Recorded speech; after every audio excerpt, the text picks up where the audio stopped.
درد سے یادوں سے اشکوں سے چلا سائی ہے۔ نحمدہ و نصلی علی رسولہ الکریم۔ آج ہم بات کریں گے صفر المظفر یعنی اس مہینے کے بارے میں، کہ اس کے بارے میں جو لوگوں کے اندر اقوال مشہور ہے، کیا اس کی حقیقت ہے یا نہیں۔ تو اسلام میں نحوست اور بدشگونی کا کوئی تصور نہیں ہے، لہٰذا صفر کے مہینے کو منحوس سمجھنا یہ زمانہ جاہلیت کا عمل ہے۔ مسلمان تو اس مہینے کو صفر الخیر اور صفر المظفر سمجھتے ہیں، یعنی خیر اور کامیابی کا مہینہ۔ زمانہ جاہلیت سے لے کر اب تک صفر کے مہینے کے بارے میں لوگ بہت سے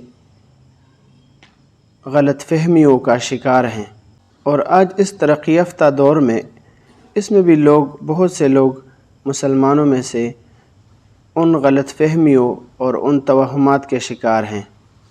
اسی طرح ان کے ذہنوں میں مختلف قسم کے خیالات جمے ہوئے ہیں، اور جیسے ہی یہ مہینہ شروع ہو جاتا ہے تو لوگوں کی طرف سے مختلف طرح کے پیغامات ایک دوسرے کو پہنچانا شروع ہو جاتے ہیں۔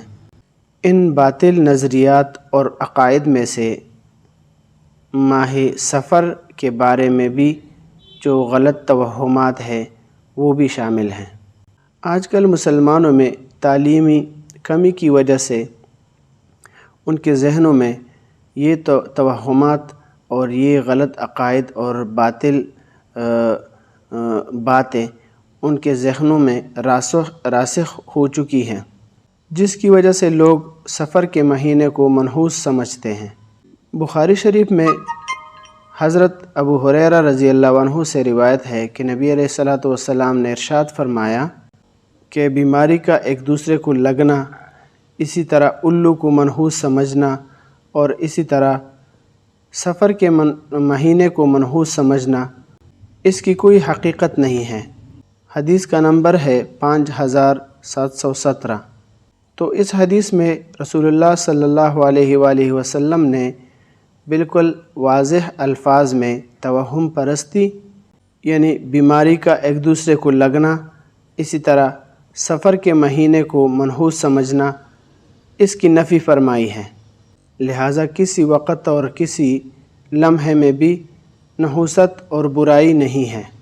اسی طرح بخاری شریف کی ایک دوسری روایت میں حضرت ابو ہریرہ رضی اللہ عنہ سے روایت ہے کہ نبی علیہ الصلوۃ والسلام نے ارشاد فرمایا، اللہ تعالیٰ فرماتا ہے کہ ابن آدم مجھے تکلیف پہنچاتا ہے، زمانے کو برا بلا کہتا ہے، حالانکہ میں ہی زمانے کو پیدا کرنے والا ہوں اور میرے ہی ہاتھ میں تمام کام ہے۔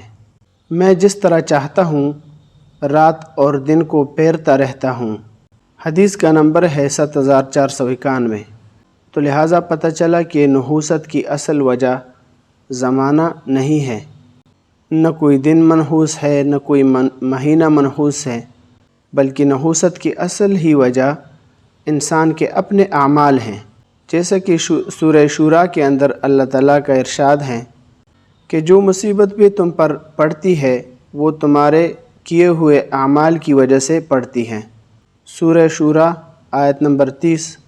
لہٰذا صفر کے مہینے کو منحوس سمجھنا اور اس کے بارے میں باطل اعتقادات رکھنا یہ بالکل غلط اور ناجائز کام ہے۔ اسی طرح بخاری کی ایک اور روایت بھی ہے حضرت عبداللہ ابن عمر رضی اللہ عنہ سے، جس کا نمبر ہے 5757۔